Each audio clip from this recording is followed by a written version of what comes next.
Hi అండి అందరికీ welcome back to my channel Keerthi's mini world. So ఈరోజు వీడియో ఏంటో మీకు తమిళ్ చూస్తేనే అర్థమైంది కదండి, కుకింగ్ వీడియో అండి.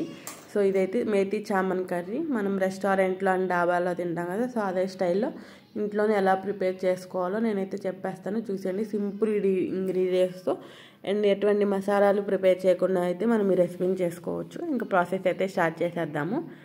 ఫస్ట్ వచ్చేసి పొయ్యి మీద ఒక కడాయి పెట్టేసుకొని ఆయిల్ పోసుకోండి. ఈ కర్రీకి కొంచెం ఆయిల్ ఎక్కువగానే పట్టిద్దండి. సో అది ఫ్రై అయిన తర్వాత ఒక హాఫ్ స్పూన్ ఆఫ్ జీలకర్ర అయితే వేసుకోండి. సో జీలకర్ర కూడా ఫ్రై అయిన తర్వాత ఒక హాఫ్ స్పూన్ సోంపు అయితే వేసుకోవాలి. సో ఈ రెండు ఫ్రై అయిన తర్వాత అయితే 2 మీడియం సైజు ఆనియన్స్ అయితే కట్ చేసుకొని వేసుకోండి.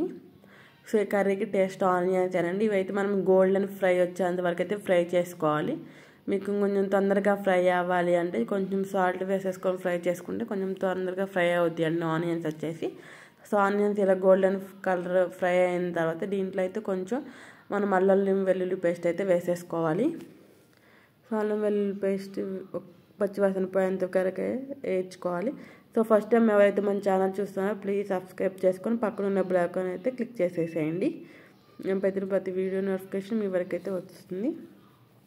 అది ఫ్రై అయిన తర్వాత మనమైతే కొన్ని టమాటా ముక్కలు అయితే వేసుకుందాము. నేనైతే ఒక మీడియం సైజు 2 అయితే వేసుకున్నానండి. మీకు కర్రీ ఇంకొంచెం తొందరగా అవ్వాలి అంటే మీరైతే ప్యూరీ అయినా వేసుకోవచ్చు. సో అది మగ్గే లోపు ఏంటంటే మనం ఒక హాఫ్ అన్ అవర్ ముందే ఇక్కడ జీడిపప్పు అయితే నేను నానబెట్టుకున్నాను. అవి అయితే ఇప్పుడు మనం మెత్తగా పేస్ట్ చేసుకుందాం వాటర్ వేసుకొని. ఇక్కడ చూసారా, ఇంకా మనకైతే టమాటాలు అయితే మగ్గినాయండి. ఇప్పుడు కొంచెం మనం మసాలా అయితే యాడ్ చేసుకోవాలి. ఫస్ట్ వచ్చేసి పసుపు అండ్ ఉప్పు ముందు కొంచెం తక్కువే వేసుకోండి, కావాలంటే మనం తర్వాత అడ్జస్ట్ చేసుకోవచ్చు కదా. సో తర్వాత అయితే మీ టేస్ట్ తగ్గట్టు కారం, ఇక్కడ వచ్చేసి కొంచెం జీలకర్ర పొడి అండ్ కొంచెం గరం మసాలా అయితే వేసేసుకోవాలి. వేసుకున్న తర్వాత ఏంటంటే ఇది మనము కంటిన్యూస్గా మిక్స్ చేస్తుండండి, మసాలాలు అయితే అడుగు పట్టేస్తాయి. సో మసాలాలో నుంచి ఆయిల్ పైకి తేలుతున్నప్పుడు మనం ఇందాక గ్రైండ్ చేసి పక్కన పెట్టుకున్న జీడిపప్పు పేస్ట్ అయితే వేసేసుకోవాలి. జీడిపప్పు ఎక్కువ వేసుకోకండి, మరీ ఓవర్ స్వీట్ అయితే అయిపోతుంది. సో జీడిపప్పు కర్రీకి టేస్ట్ మరీ ఎక్కువైనా టేస్ట్ బాగోదు కదా. సో కొంచెం అయితే వేసేసుకోండి. వేసుకున్న తర్వాత ఇది కూడా వేసిన తర్వాత కూడా కంటిన్యూస్గా మిక్స్ చేస్తూనే ఉండాలండి, లేదంటే జీడిపప్పు తొందరగా అడుగు పెట్టేసి మాడిపోతుంది అనమాట. ఇంకా టేస్టే మారిపోతుంది కర్రీకి. వేసుకున్న తర్వాత ఇప్పుడు మనం ఆయిల్ పైకి తేలేంత వరకు ఫ్రై చేసుకున్న తర్వాత మనం ముందుగానే క్లీన్ చేసి పక్కన పెట్టుకున్న మెంతికూర అయితే వేసేసుకుందామండి. ఇవి కూడా 2 కట్టల వరకు అయితే ఉంటుంది. నేనైతే ఇది ఇంట్లో గ్రో చేసుకున్న మెంతికూర అనమాట. నేను అందుకే ఇంకా కరెక్ట్గా కట్టలు ఎన్నో అయితే చెప్పలేకపోతున్నాను. సో ఇక్కడ 2 అయితే ఉంటుందండి. నేనైతే ఇది ఇంట్లో ప్రిపేర్ చేసుకున్నది, ఇంట్లో పెంచుకున్న మెంతికూర అయితే దీంట్లో నేను వేసాను.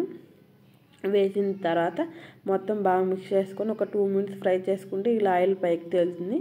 తర్వాత ఏంటంటే కొంచెం కసూరి మేతి మనం వేసుకోవాలి. మీ దగ్గర కసూరి మేతి లేకపోతే స్కిప్ చేసేయచ్చు, నో ప్రాబ్లం. సో తర్వాత అయితే కొన్ని పన్నీర్ క్యూబ్స్ అయితే వేసుకోండి. నేనైతే 100 గ్రామ్స్ ఆఫ్ పన్నీర్ తీసుకున్నాను. కొన్ని అయితే క్యూబ్స్ కట్టేసాను, కొన్ని అయితే ఇలా గ్రేట్ చేసి వేసుకున్నాను అనమాట.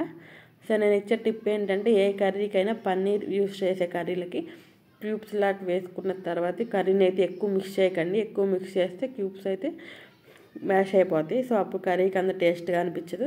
ఒకసారి బౌల్ చుట్టూ ఒకసారి మిక్స్ చేసుకున్న తర్వాత ఒక 5 మినిట్స్ మళ్ళీ మూత పెట్టి ఉడకనిస్తే ఇప్పుడు చూసారా ఆయిల్ ఎలా పైకి తేలిందో. సో అలా పైకి తేలిద్దండి. మళ్ళీ ఒకసారి మిక్స్ చేసుకున్న తర్వాత ఇంకొక 5 మినిట్స్ ఉడకపెట్టుకుంటే ఇప్పుడు మనకి నీరంతా ఇంకిపోయింది చూసారా, ఆయిల్ పైకి తేలుతుంది. అప్పుడు ఏంటంటే ఈ కర్రీ కొంచెం నెయ్యి అయితే వేసుకోండి, ఒక 2 స్పూన్స్ వేసుకొని ఇంకా స్టవ్ అయితే ఆఫ్ చేసేయాలి.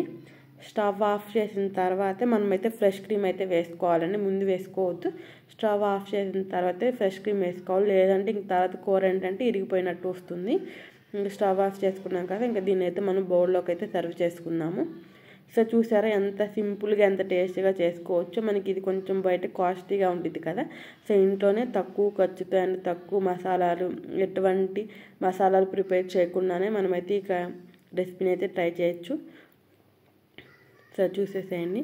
సో ఈరోజు రెసిపీ అయితే ఇదేనండి. సో మీకు వీడియో కానీ నచ్చినట్టయితే లైక్ చేయండి, షేర్ చేయండి, సబ్స్క్రైబ్ చేసుకొని పక్కన బెల్ ఐకాన్ క్లిక్ చేసేయండి.